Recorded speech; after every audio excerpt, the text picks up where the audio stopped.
क्या आपने भी ज़ीरोधा या किसी और ब्रोकर को अपना पावर ऑफ अटॉर्नी दे रखा है या डीडीपीआई इनेबल कर रखा है? नॉर्मली अगर आप एमटीएफ यूज़ करते हैं तो आपको डीडीपीआई इनेबल करना पड़ता है।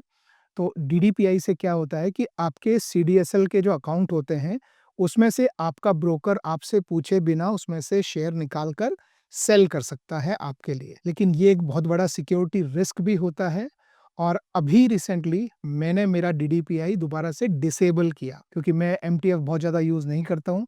तो ज़ीरोधा में मैंने मेरा डीडीपीआई डिसेबल किया और ये पूरा प्रोसेस है कि अगर आपने पावर ऑफ अटॉर्नी या डीडीपीआई इनेबल किया हुआ है और आप उसे डिसेबल करना चाहते हैं, तो कैसे कर सकते हैं? मेरे एक दोस्त के साथ काफ़ी बड़ा धोखा हो गया सीडीएसएल में, तो इसलिए मैं थोड़ा-सा प्रिकॉशंस के बेसिस पे जो है मैं इसे डिसेबल कर रहा हूँ और नॉर्मली मैं 2 अलग-अलग फ़ोन से इसे यूज़ करता हूँ। एक फ़ोन पे मैं ऐप यूज़ करता हूँ और दूसरे फ़ोन पे मेरा उसका ओटीपी आता है, तो वो मैं सिक्योरिटी के लिए वैसे रखता ही हूँ। लेकिन फिर भी अभी मैं अपना डीडीपीआई डिसेबल किया है, तो वो पूरा प्रोसेस क्या है, पावर ऑफ अटॉर्नी या डीडीपीआई दोनों में से कुछ भी सेम प्रोसेस है, 6 स्टेप का प्रोसेस है, स्टेप बाय स्टेप आप कर सकते हैं। कैसे कर सकते हैं ये मैं आपको दिखाता हूँ। तो आइए मेरी स्क्रीन पे आइए। तो सबसे पहले आपका ये एक ज़ेरोधा का सपोर्ट पेज है, इसका लिंक आपको नीचे डिस्क्रिप्शन में मिल जाएगा। तो ये आपको खोलना है और यहाँ पे बिल्कुल स्टेप बाय स्टेप प्रोसेस लिखा है कि आप ऑनलाइन इसे कैसे डिसेबल कर सकते हैं। तो पहला स्टेप है कि आप ये सारे इंस्ट्रक्शन जो है वो पढ़ लें। एक ऑनलाइन फॉर्म है, उसको आपको प्रिंट करना है, उसमें आपको कुछ डिटेल भरने हैं। ये सब मैं आपको बताऊँगा, उसको आपको स्कैन करके ई-साइन करना है, वो भी सब ऑनलाइन होता है, कैसे होता है वो भी बताऊँगा। और फिर एक ये टिकट क्रिएट करके और उसको क्लोज़ करना है। तो ये स्टेप है। तो ये पहला जो है वो है कि आप सारे ये इंस्ट्रक्शंस जो है वो आप अच्छे से पढ़ लें। नेक्स्ट स्टेप है स्टेप नंबर 2 वो है कि ये जो फॉर्म है, जो पावर ऑफ अटॉर्नी और डीडीपीआई को रिवोक करने का फॉर्म है, आप इसे डाउनलोड करें तो मैं इस पे यहाँ क्लिक करता हूँ, तो आप देखेंगे कि ये आपका फॉर्म है, आप इसे डाउनलोड करके सेव कर लें। अब इसका आप एक प्रिंट आउट लेंगे, उसमें 3 डिटेल भरेंगे और इसको स्कैन करेंगे। तो सबसे पहले हम समझते हैं इसमें करना क्या है। तो यहाँ देखिए ये है, यहाँ पे आपको अपना नाम डालना है। मेरे केस में मैंने ये फॉर्म जो है वो यहाँ पे आपके सामने जो है ये भरा हुआ है। तो आप देख सकते हैं कि 3 जगह मैंने भरा है। यहाँ ऊपर मैंने अपना नाम डाला हुआ है। यहाँ पे ये जो जो आपको रफ दिखाई दे रहा है, यहाँ पर मैंने अपना डीमैट अकाउंट नंबर डाला हुआ है और ये मेरा क्लाइंट आईडी है। ये तीनों कहाँ मिलता है ये भी मैं आपको बता देता हूँ। तो आपको यहाँ पर अपना नाम डालना है सबसे ऊपर इस जगह। यहाँ पे आपको आपका डीमैट अकाउंट नंबर डालना है और यहाँ पे क्लाइंट आईडी डालना है। ये कहाँ से मिलता है? तो उसके लिए देखिए, आप अपने कंसोल में आएँगे यदि और कंसोल में आप अपने अकाउंट पे क्लिक करेंगे और अकाउंट में क्लिक करके यहाँ पे ये डीमैट में जाएँगे। ये चाहे आप फ़ोन से करें या लैपटॉप से करें, दोनों में सेम प्रोसेस है। तो आप अपने डीमैट पे जाके अकाउंट्स वाले सेक्शन में आपको यहाँ पे डीमैट दिखाई देगा। इसमें सबसे ऊपर आपको ये क्लाइंट आईडी मिल जाती है आपकी, ये वाली। तो ये आईडी जो है वो आपको उठाकर यहाँ पर डालनी है क्लाइंट आईडी के सामने। आप जैसे मेरे केस में आप यहाँ पे ये देख सकते हैं कि मैंने ये आईडी यहाँ पर डाली हुई है, तो ये आईडी आपको डालनी है। दूसरा है डीमैट अकाउंट नंबर। ये डीमैट अकाउंट नंबर जो है ये 16 डिजिट का नंबर होता है, ये आपके सामने यहाँ पर लिखा है, ठीक है? अब ये 16 डिजिट 8-8 डिजिट अलग-अलग होते हैं, तो पहले जो 8 डिजिट होते हैं 16 के उसको हम डीपीआईडी बोलते हैं। ये आप यहाँ पे मैच करके देखेंगे, तो ये पहले 8 नंबर इससे मैच होंगे, ये डीपीआईडी है और दूसरा आपका बीओआईडी है जो कि आपका यूनिक आईडी होता है। तो आपने ये वाला जो नंबर है बीओआईडी, ये आपने इसके सामने लिखना है और आपने देखना है कि आपका जो यहाँ पर ये जो डीपीआईडी है ये आखिर में 00 है या 01 है।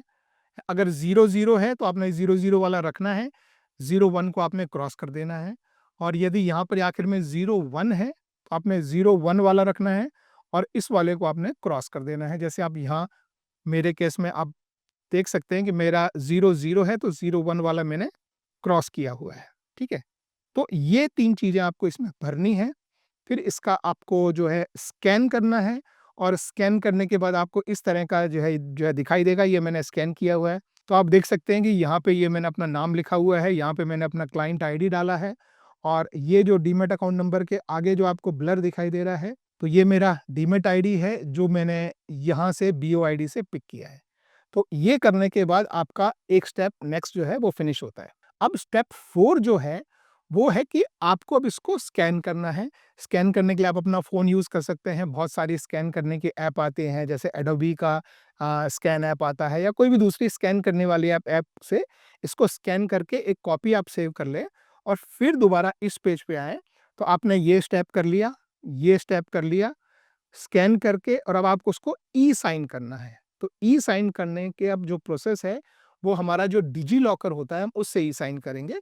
तो अभी ये एक डॉक्यूमेंट है, जहाँ पे बताता है कि ई-साइन कैसे करना है, तो हम इस पे क्लिक करते हैं। तो ये पूरा प्रोसेस बताता है कि ई-साइन कैसे करना है। तो सबसे पहले आपको जाना है जो डिजी लॉकर की वेबसाइट है, इसके ऊपर, तो मैं क्लिक करता हूँ। तो ये मेरी डिजी लॉकर की वेबसाइट जो है, वो खुल गई है, ठीक है? मैं इसमें ऑलरेडी लॉग्ड इन हूँ, अगर आप लॉगिन नहीं हैं, तो आप अपने फ़ोन नंबर से इसमें लॉगिन कर लीजिए। इसके बाद नेक्स्ट स्टेप वो बोलता है कि इसमें आप ड्राइव पे क्लिक करें और उसमें अपलोड करें और फिर साइन करें। यानी आप यहाँ पर आएँगे, ये ड्राइव पर क्लिक करेंगे और जो आपने स्कैन करके जो कॉपी रखी है, उसको आप यहाँ पर अपलोड करेंगे।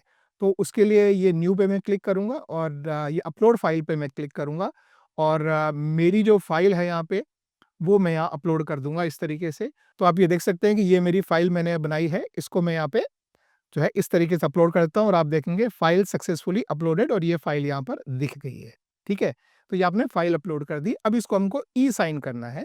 तो ये बोल रहा है कि upload a document and click on sign. तो हम अभी क्या करेंगे, इसके आगे ये डॉक्यूमेंट हमने अपलोड किया है, तो इसके ऊपर ये साइन वाला जो बटन है, हम इस पे क्लिक करेंगे, तो ये पेज आपके सामने खुलेगा और यहाँ पर आपको अपना आधार नंबर डालना है। इससे आपको एक ओटीपी आएगा। एक स्टैंडर्ड प्रोसीजर होता है, आप लोगों को पता है, ऑनलाइन आप केवाईसी भी करते हैं तो सेम प्रोसीजर होता है। आपको अपना आधार नंबर डालना है, वो आधार जिस फ़ोन नंबर से लिंक्ड है, उस पे आपको ओटीपी आएगा। आप ओटीपी से कन्फर्म करेंगे, तो फिर आपको वो डॉक्यूमेंट को साइन करने का मौका होगा, फिर आप उसे साइन करके डाल देंगे। तो मैं अपना यहाँ पर आधार नंबर डालता हूँ। तो मैंने अपना यहाँ पर आधार नंबर डाल दिया है और मैं गेट ओटीपी पे मैं क्लिक करता हूँ और मेरे फ़ोन पर अभी ओटीपी आया होगा, तो मैं अपने फ़ोन पे ओटीपी चेक कर लेता हूँ। मेरे फ़ोन पे ओटीपी आ गया है, तो मैं यहाँ पे अपना ओटीपी यहाँ पे डाल देता हूँ और अगर आप इस कंसेंट को सुनना चाहें, तो आप यहाँ लिसन टू कंसेंट कर सकते हैं, लेकिन मुझे वो नहीं सुनना है। मैंने सबमिट पे यहाँ पर जो है वो क्लिक कर दिया। ये आपके सामने जो है वो प्रोसेस हो गया है। यहाँ थोड़ा-सा आपको इंतज़ार करना पड़ सकता है, ध्यान रखिए। ये थोड़ा-सा कुछ सेकंड का समय लेता है लोड करने में। तो ये देखिए, अभी ये साइन होके आपके सामने आ गया है। अब आपको इसको यहाँ से इस तरीके से डाउनलोड करके आपने जो है वो रख देना है। अभी इसको मैं इस नाम से मैं सेव करके मैं रख लेता हूँ, ठीक है? ये हो गया आपका नेक्स्ट स्टेप, आपने साइन करके इसे सेव कर लिया है। अब आपका जो लास्ट स्टेप है वो है इसका एक टिकट क्रिएशन। तो हम दोबारा से इस पे आते हैं, ये हमने काम कंप्लीट कर दिया है, तो इसको मैं बंद कर देता हूँ। हम दोबारा इस पेज पे आते हैं, तो ये स्टेप हमने कंप्लीट कर लिया है। अब हमारा नेक्स्ट स्टेप है कि हमको एक टिकट बनाना है, तो हम ये क्रिएट अ टिकट पे हम क्लिक करते हैं और यहाँ पर आपको जो है आने के बाद आपसे पूछेगा कि आपका ज़ीरोधा का अकाउंट है क्या? तो आप यहाँ पर अब येस पे क्लिक कीजिए और लॉगिन विथ काइट से आप क्लिक कर लीजिए। अब यहाँ पर आपको एक नया इंसिडेंट बनाना है और इस तरीके से आप देख सकते हैं कि मैंने ये जो है ये यहाँ पे मैंने जो है इस तरह का ये लिख के और ये भेजा है। अब ये आपने इस तरह से अपनी जो फ़ाइल है वो इसमें यहाँ पे अटैच कर देनी चाहिए। जैसे मेरी लास्ट जो फ़ाइल थी, ये आपने इस तरीके से यहाँ पे अटैच कर देनी है। फ़ाइल का नाम क्या रखा है वगैरह मैटर नहीं करता है। जैसे यहाँ पे मैंने लिखा है कि I am Karamveer Singh, I would like to revoke my DDPI with immediate effect. मैंने उनसे रिक्वेस्ट किया है कि भाई ये फॉर्म मैंने भर दिया है, अब मेरा डीडीपीआई बंद कर दीजिए। अब इसके बाद क्या ईमेल कम्युनिकेशन हुआ वो मैं आपको दिखाता हूँ। इससे आपका एक टिकट बन जाएगा और आपको अपने टिकट देखने हो तो यहाँ टॉप राइट पे आपको ये माई टिकट दिख जाता है। तो यहाँ पे आप देखेंगे कि मेरे क्लोज़ टिकट में ये हमारा जो है डिस्कशन हुआ है। तो पहले मैंने उनको जो है ये लिखा था कि भाई ये मेरा डीडीपीआई बंद कर दीजिए। उनका रिप्लाई आया कि हमने देखा है कि आपका एमटीएफ सेगमेंट जो है वो अभी एक्टिव है, हमें थोड़ा-सा समय दीजिए। हम आपका एमटीएफ को पहले डीएक्टिवेट करते हैं और फिर उसके बाद आपका जो है डीडीपीआई हम रिवोक कर देंगे। तो मैंने कहा प्लीज़ उसको आप डीएक्टिवेट कर दीजिए, मुझे कोई इश्यू नहीं है। I don't want to use it. फिर उन्होंने जो है वो बोला थैंक यू वेरी मच, आप थोड़ा-सा इसमें समय लगेगा। प्लीज़ अभी इस समय कोई भी सेल ऑर्डर ना डालना।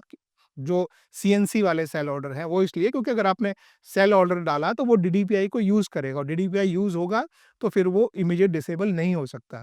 तो उन्होंने बोला कि आज कोई सेल ऑर्डर आप ना डालें, सीएनसी वाले, एमआईएस वाले चाहे आप कर सकते हैं। तो उन्होंने ये जो है रिक्वेस्ट किया कि सीएनसी सेल ऑर्डर कृपया ना डालें। तो मैंने बोल दिया कि ठीक है, नो सीएलसी ऑर्डर, आज मेरी तरफ से कोई सीएनसी ऑर्डर नहीं जाएगा जब तक कि ये जो है डिसेबल नहीं होता है। फिर उन्होंने फाइनली जो है वो ये बोला और फाइनली उन्होंने लगभग 24 घंटे इसमें जो है लगे मुझे, और 24 घंटे बाद उनका ईमेल आ गया कि आपका डीडीपीआई जो है वो डिसेबल हो गया है। और फिर मैंने जाके चेक भी कर लिया, मैंने किसी को सेल करने की कोशिश की, तो उन्होंने मुझे जो टिप-इन जो भेजता है सीडीएसएल, वो टिप-इन उन्होंने दोबारा से भेजा। तो ये सिंपल सा प्रोसेस है दोस्तों, और इसके लिए एक आपको ईमेल भी आता है। जब ये डिसेबल हो जाता है दोस्तों, तो आपको सीडीएसएल से भी एक कन्फर्मेशन आता है। ज़ीरोधा से तो कन्फर्मेशन आएगा ही, सीडीएसएल से भी इस तरह का कन्फर्मेशन आता है कि आपके डिटेल्स मॉडिफाई हुए हैं डीमैट अकाउंट के लिए। तो आप यहाँ पे देखेंगे कि इस तरह से ये लिंक रहेंगे। यहाँ पे आपकी ओल्ड वैल्यू जो है एक्टिव लिंक होगी, और न्यू वैल्यू आपकी लिंक डिलीटेड होनी चाहिए। अगर ये लिंक डिलीटेड है तो यानी आपका पीओए है या डीडीपीआई है, वो रिवोक हो चुका है। और अब अगर कोई भी आपके अकाउंट से शेयर को सेल करने जाएगा, तो उसको टी-पिन भरना पड़ेगा। ये बहुत बड़ा एक सिक्योरिटी का इश्यू था, जो ये मेरे एक फ्रेंड के साथ इश्यू हुआ था, जहाँ पे उसने किसी ब्रोकर को अपना अकाउंट हैंडल करने को दिया था, और उसने बिना उसकी परमिशन के कुछ शेयर्स जो हैं, वो बेच दिए। तो मैं नहीं चाहता कि कभी ऐसा कुछ रिस्क कभी आए भी, और अगर कभी मेरा मान लीजिए ज़ीरोधा अकाउंट हैक भी हो जाता है, तो सिर्फ़ मेरा उसमें जो कैश है वही रिस्क पे रहे। मेरे जो शेयर्स हैं वो सीडीएसएल के पास जो हैं, वो कोई ना बेच पाए, क्योंकि अगर कोई बेचने को गया भी, तो भी मेरे पास उसका एक ओटीपी आएगा, और ओटीपी मेरा हमेशा एक दूसरे फ़ोन पर रहता है मेरी ऐप से। तो अगर किसी ने मेरी ऐप हैक कर भी ली, तो भी मेरे शेयर्स नहीं बेच सकता। ये एक सिक्योरिटी का एक नेक्स्ट लेवल होता है। तो इसलिए मैं अपना डीडीपीआई जो है वो डिसेबल करके रखा है। पावर ऑफ अटॉर्नी या पीओए मैंने कभी दिया ही नहीं था। तो अभी दोबारा से मुझे हर समय अगर मैं कोई शेयर सेल करने जाऊँगा सीएनसी वाले, तो मुझे टिप-इन देना पड़ेगा, और मैं हैपीली वो दूँगा, मुझे रिस्क नहीं लेनी है। तो ये है दोस्तों आपका स्टेप बाय स्टेप प्रोसीजर, अगर आपको पावर ऑफ अटॉर्नी या डीडीपीआई रिवोक करना है अपना। आई होप वीडियो आपको पसंद आया हो। पसंद आया हो तो एक थम्स अप दीजिएगा, और मेरे चैनल को सब्सक्राइब कीजिए। Thank you, bye-bye.